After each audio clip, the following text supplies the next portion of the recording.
나에게 가장 소중한 것은 이라고 하는 제목으로 말씀을 나누고 함께 기도하려고 합니다. 어, 여러분들에게 묻는다면 여러분들이 지금까지 아마 살아온 인생을 통해서 가장 소중한 것이 무엇입니까? 어떤 분에게는 건강일 수 있고, 어떤 분에게는 자녀일 수 있고, 어떤 분에게는 물질이나 사업체나 또는 여러 가지 어떤 모양과 모습일 수가 있습니다. 그런데 오늘 성경을 통해서 우리가 깨달아야 될 것, 우리 인간 예배 없이 누구 할 것 없이 우리 사람들에게 있어서 가장 중요한 것이 무엇인가, 오늘 말씀을 통해서 생각해 보려고 합니다. 오늘 이 말씀의 내용은 모세가 하나님 앞에 간절하게 기도하는 그런 내용입니다. 23절에 보니까 여호와께 간구하기를, 보통은 여호와께 묻자오되, 묻는다 또는 기도한다라는 표현을 쓰는데 여기서는 간구라고 하는 표현을 쓰고 있습니다. 정말 간절하게 하나님 앞에 구하는 그런 내용입니다. 왜 이렇게 간절하게 구하냐 하면, 지금 모세는 나이가 120세입니다. 그리고 40년 동안을 광야 생활하면서 이스라엘 민족을 지도했던 지도자이지요. 그런데 하나님께서 이 모세에게는 가나안 땅을 들어가지 못하게 하셨습니다. 이스라엘 백성들에게 가나안 땅은 희망의 땅이지요. 꿈과 같은, 부모님들이, 조상들이 꿈에도 그려보지 못했던 그 땅을 이제 며칠 있으면 발로 밟는 그런 은혜를 누리게 되는데, 이 모세는 그지를 못하는 거예요. 그리고 29절에 보면, 그때 우리가 벳부올 맞은편 골짜기에 거주하였느니라. 자, 이 장소를 또 성경은 의미 있게 기록하고 있습니다. 벳부올이라고 하는 것은 뭐냐면, 나중에 신명기 끝날 때쯤 되면 다시 한번 나오는데, 모세의 무덤, 모세가 죽은 곳이에요. 다시 말하면 모세는 자기의 죽음을 알고 하나님 앞에 기도하는 겁니다. 사람이 가장 진실될 때가 언제입니까? 죽음을 눈앞에 두고 있을 때. 오늘 저녁에도 밥을 먹으면서 저희 장모님에게 한번 이런 얘기를 한번 했어요. 6개월만 산다고 하면 가장 소중하게 여기는 게 뭡니까? 또 6개월 동안 뭘 하시겠습니까?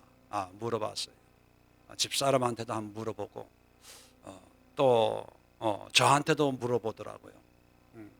사람이 가장 진지해질 때가 언제냐 하면 죽음이라는 것을 앞에 두고 있을 때. 왜냐하면 그 죽음 앞에는 뭔가 가지고 갈 수 있는 것도 아니고, 뭔가 이렇게 내세울 수 있는 것도 아니고, 죽음의 관문은 누구든지 빈손으로 통과해야 되는 그런 관문이기 때문에, 그때야 비로소 가장 소중한 것이 무엇인가를 알 수가 있거든요. 모세의 마음이 그렇습니다. 자, 모세가 이 마지막 이 순간 하나님 앞에 어떤 모습으로 살아가고 있는가를 우리가 한번 살펴보면서, 모세에게 가장 소중하고 중요했던 것이 우리 모든 성도들, 우리 그리스도인들에게도 누구에게나 소중하고 중요한 것이다 라고 하는 것을 여러분 반드시 기억하고, 그것을 오늘 위해서 기도하는 시간을 가질 수 있기를 바랍니다. 자, 24절에 보면 모세가 이렇게 기도합니다. 주 여호와여 라고 하면서 25절에 구하옵나니 나를 건너가게 하사 요단 저쪽에 있는 아름다운 땅, 아름다운 산과 레바논을 보게 하옵소서. 뭘 구합니까? 가나안 땅에 가게 해달라는 거예요. 건너가게 해주세요. 그 가데스에서 물이 없어서 물을 나게 하는데 하느님 명령을 해라 했는데 화가 나가지고 지팡이로 2번 쳤는데 그게 불순종으로 걸려가지고 또 그 전에 가나안 정탐하고 돌아왔을 때 어제 말씀드렸죠. 사람들의 불순종에 모세도 동참했어요, 안 했어요? 했어요. 모세도 보기에 좋게 여겼어요. 그 결과 여호수아와 갈렙 외에는 못 들어간다고 그랬습니다. 그러면 모세도 포함이 되는 거예요. 이미 가데스 바네아에서 하나님으로부터 너희는 광야에서 죽어야 돼, 그런 사형 언도를 받았거든요. 그리고 무리바 반석 사건을 통해서 또 가중처벌을 받은 거예요. 그래서 너는 절대로 가나안 땅에 못 들어가 그랬거든요. 그러니까 죽음 앞에 그래도 가나안 땅에 들어가야 되지 않습니까? 라고 간절히 구하는 거예요. 그랬더니만 26절에 여호와께서 어떻게 대답하냐 하면 너희 때문에 내게 진노하사 내 말을 듣지 아니하시고 내게 이르시기를 그만 해도 족하니 이 일로 다시 내게 말하지 말라. 그러면서 27절의 끝에 이 요단을 건너지 못할 것임이니라. 자, 요단에 가나안 땅에 못 들어간대요. 그러면 모세는 실패한 사람입니까? 아니죠.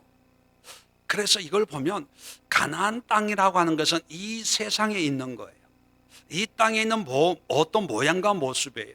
그런데 모세는 다른 두 번 다시 나에게 이런 기도로 나를 괴롭히지 말라라고 했을 때 말 그대로 가나안 땅에 들어가게 해달라고 두 번 다시 하나님 앞에 구하지 않았습니다. 왜요? 가나안보다 누구를 더 소중히 여기기 때문에 하나님이에요. 하나님. 가나안이 좋긴 좋죠. 약속의 땅이니까. 그러나 그것보다도 더 좋은 게 뭐예요? 하나님이거든요. 어떤 사람들은 신앙과 세상의 것을 바꾸려고 그래요. 하나님의 말씀보다는 그래도 이 상황에서 내가 신앙은 좀 그렇지만 세상에 먹고 살기 위해서 그런 사람들이 있는데 모세는 세상에 가나안 땅에 가도 죽어야 안 죽어요? 죽어요. 광야에서 어차피 죽는 거예요. 죽는 것은 하나님이 정하신 이치예요. 그런데 없어질 것을 추구하는 것이 아니라 영원히 계시는 하나님의 생명, 구원의 은혜를 끝까지 붙잡습니다. 두 번째 보니까 자, 간절히 간구했다는 것은 모세가 그토록 사모하는 거라는 거예요. 그런데 하나님의 뜻은 뭐예요? 너는 가나안 땅에 들어가면 안 돼. 더 이상 나를 귀찮게 하지 마. 이렇게 했어요.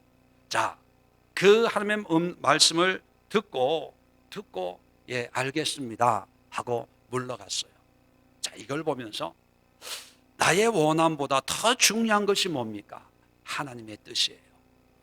우리는 기도라고 하는 어떤 방법을 동원해 가지고 하나님은 안 된다고 하는데도 보채듯이 죽기 살기로 해서 주세요 주세요 주세요 하는데 우리가 볼 때는 그것이 있어야 산다고 생각을 해요.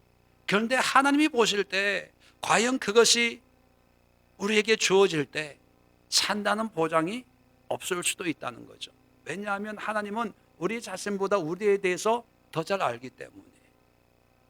때로는 나에게 있는 이 고통과 아픔이 빨리 사라져야 된다고 생각하는데 하나님은 이 고통과 아픔이 나에게 있어야 내가 겸손하고 이 어려움이 있어야 내가 좀 더 성숙한 사람이 될 수 있기 때문에 이런 어떤 문제를 주는데 우리는 그것이 힘들기 때문에 없애주세요, 없애주세요. 그렇게 하나님 앞에 기도할 때가 많지 않습니까? 그런데 모세는요, 얼마나 가고 싶은 땅입니까?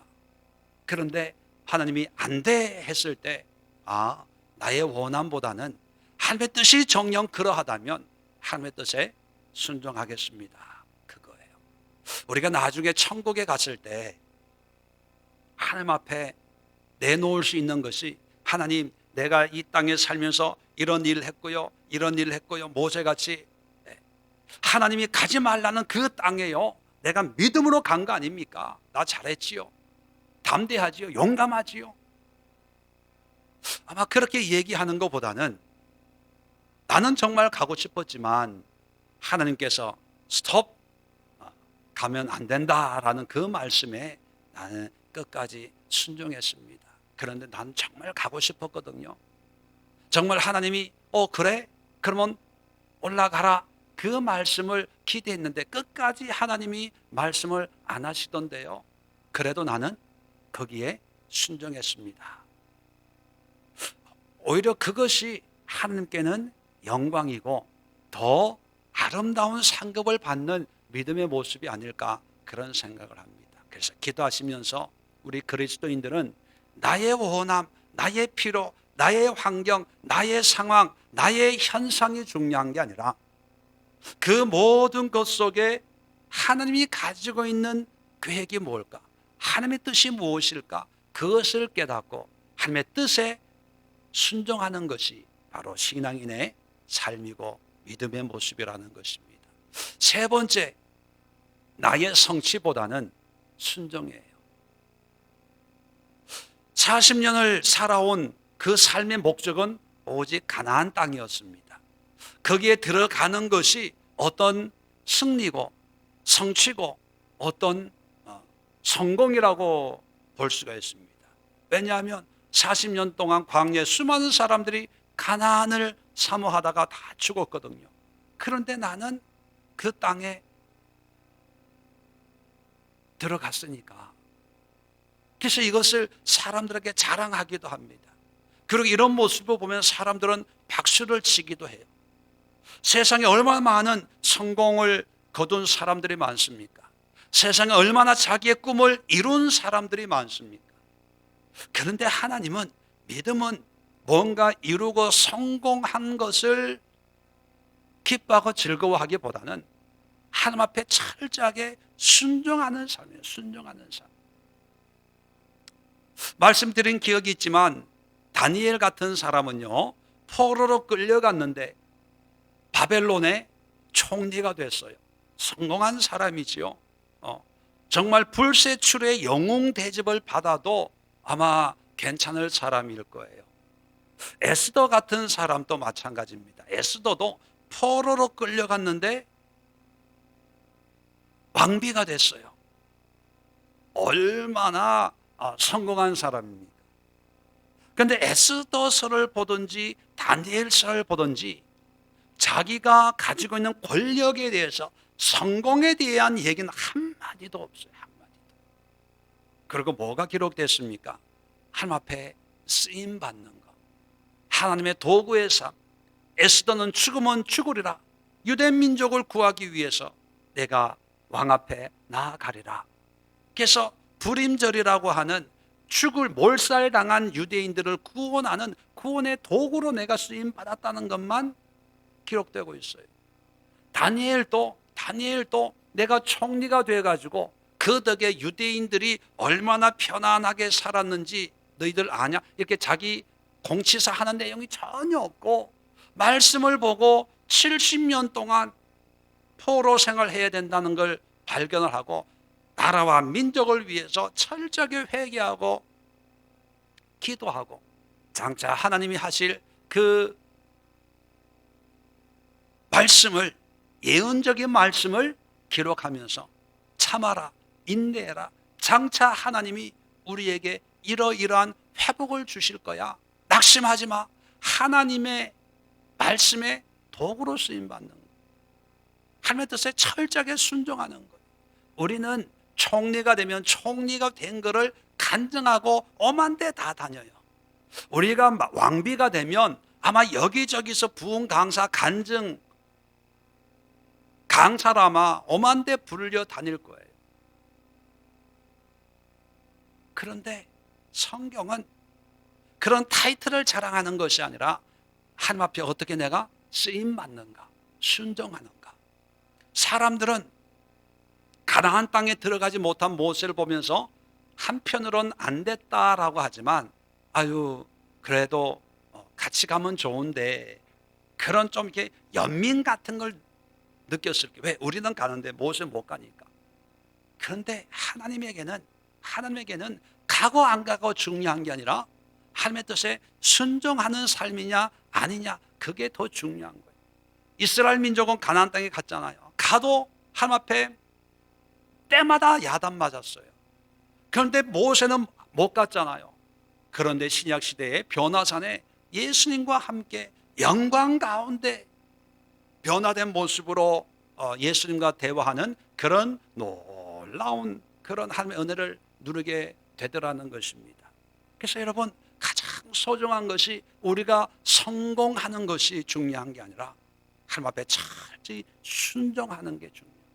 그래서 순종함으로 성공하고, 순종함으로 성취하고, 순종함으로 세상이 몰라줘도 하루하루 감사함으로 살아가는 그런 삶이 결국은 은혜고 축복이고 의미 있는 인생이 되더라 하는 것입니다. 마지막으로 오늘 성경을 보면 28절에 하나님께서 이런 말씀을 합니다. 너는 여호수아에게 명령하고 그를 담대하게 하며 그를 강하게 하라. 이는 이 백성을 거느리고 건너가서 내가 볼 땅을 그들이 기업으로 얻게 하리라 하셨느니라.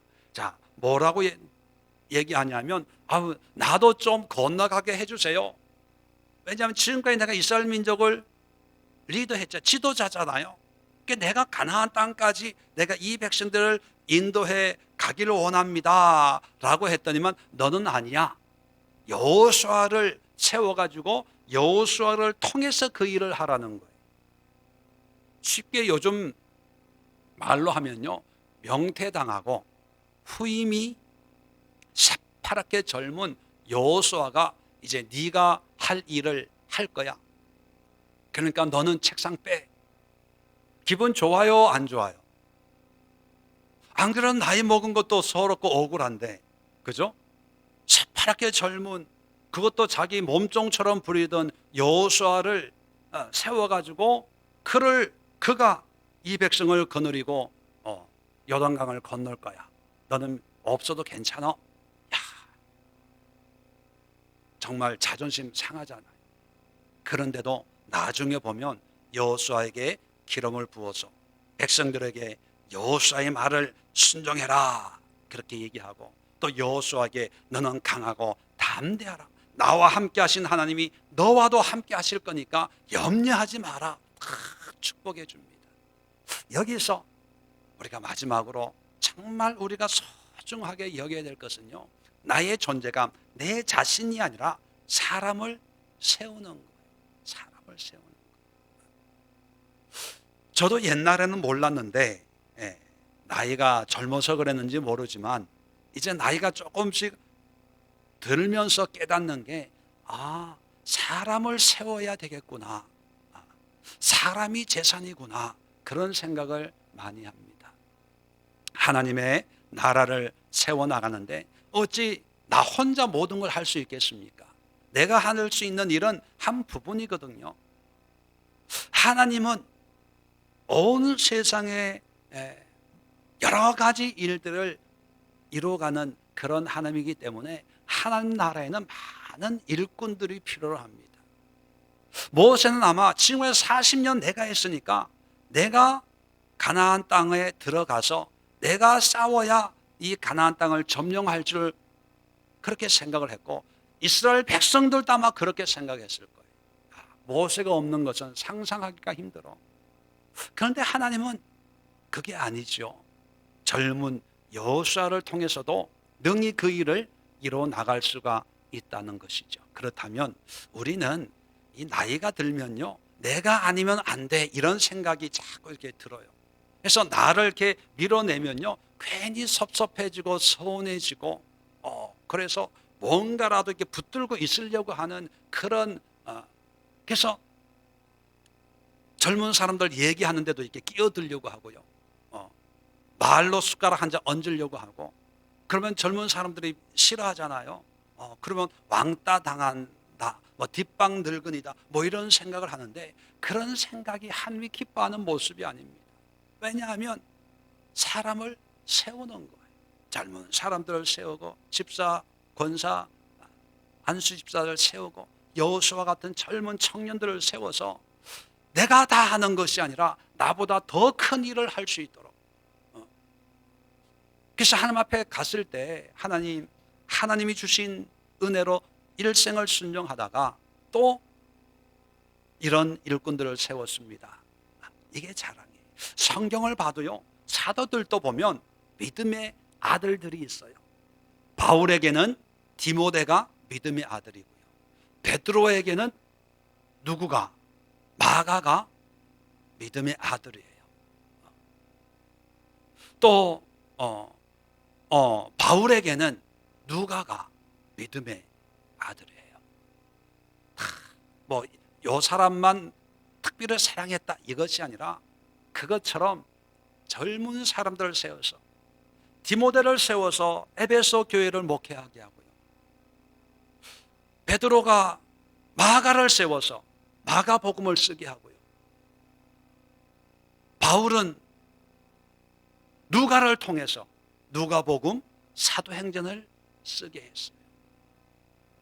그렇다면 내가 다 하려고 욕심 부리지 말고 사람을 세워서 내가 하지 못한 일들을 그들이 할 수 있도록 세우는 게 이게 참 중요하고 의미 있고 보람된 삶이다 하는 것입니다.